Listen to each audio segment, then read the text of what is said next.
First is all about gracious professionalism, and Mark embodies that. And that's really cool to see. Dean Kamen always used to say, it's like, why are kids looking up to athletes and celebrities when they should be looking up, to scientists and engineers? And I can't think of a better person for the young people of today to look up to than Mark Breadner. Mark has been an incredible leader of First Canada over the last 2 decades. It's not only his passion, but his intelligence and his incredible leadership that have had such an impact on so many people, young people and old people throughout Canada.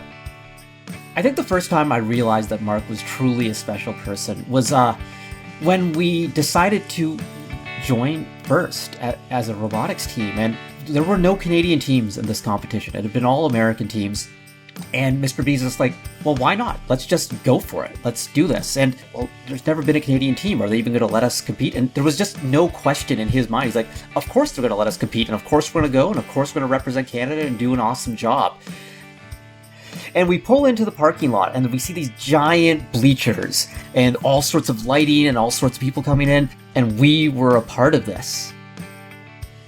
We were the first ever Canadian team waving the Canadian flag in the sea of American flags. It was just, it was kind of beautiful. And at that moment, we knew we were doing something big. And that was just part of Mark's vision. My favorite first memory with Mark might be traveling across the country with him in the fall of 2001, trying to sort of recruit teams for the inaugural Canadian Regional. He was getting people excited about an idea. He was getting things going. He was making things happen. I always remember meeting Mark for the first time when he came to the University of Waterloo and he told us that he wanted to run a robotics competition and that we absolutely needed to get on board. And it's his charisma and his enthusiasm and his energy that has sold Waterloo and has sold so many others. In 2002, it happened. There was a first event in Canada. Mark brought one to the Hershey Center in Mississauga.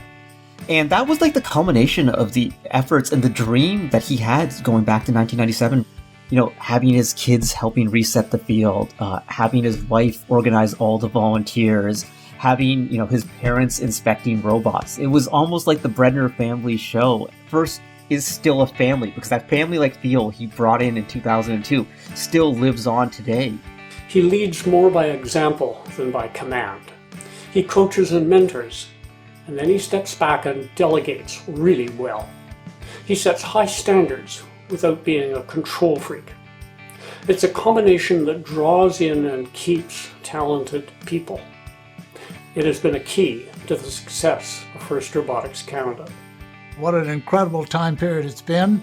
I've been delighted to watch First Canada grow from tiny to huge. 10 years after First was founded, there were no events outside of the US. Today, however, you'll struggle to find a single person who can tell you all of the countries that host a First event. There was nobody who embodied the characteristics of the Woody Flowers Award more than Mark Breadner. And it didn't make sense that this award existed and he didn't have it. So we all said, okay, we have to get him this award. And then I remember going to the championship that year in 2008. Mark was down there and he was like, I have a good feeling. I just have a good feeling that something big is going to happen for Canadians this week. And that feeling ended up being that he won the award for the most impactful mentor across First. And there couldn't have been someone more deserving. I think I might have almost broken Mark's back when he was announced as the winner of the Woody Flowers Award back in Atlanta back in 2008. I remember right after it happened, I literally just sort of sprinted across the floor of the Georgetown Stadium and literally jumped on him.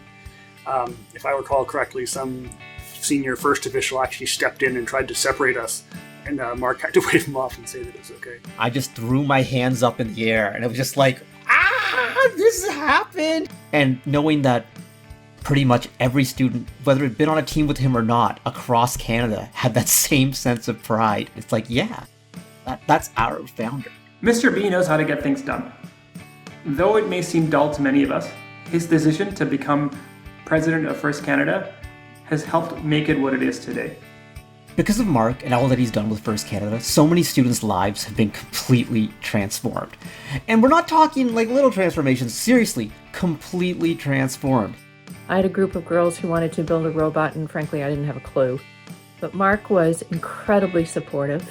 He was energetic and passionate about FIRST. And the next thing I knew, I had a group of girls building a robot. And over the years, there have been more and more girls and women involved in FIRST.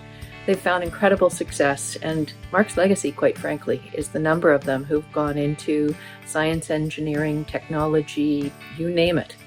We have students who've gone on to become engineers, doctors, scientists, people who are solving big problems in the real world because of the influence of Mark and FIRST. Well, the number of students that have gone on to go into STEM fields, the stories that we hear, the passion of the students, the way that they've discovered new things that they didn't understand that they could do, and has opened doors that they never even knew were there, never mind opened.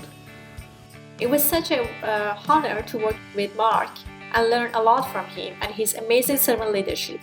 Those memories are the ones that all of us will never forget. Simply put, Mark's impact on FIRST is that he has changed the lives of thousands of students.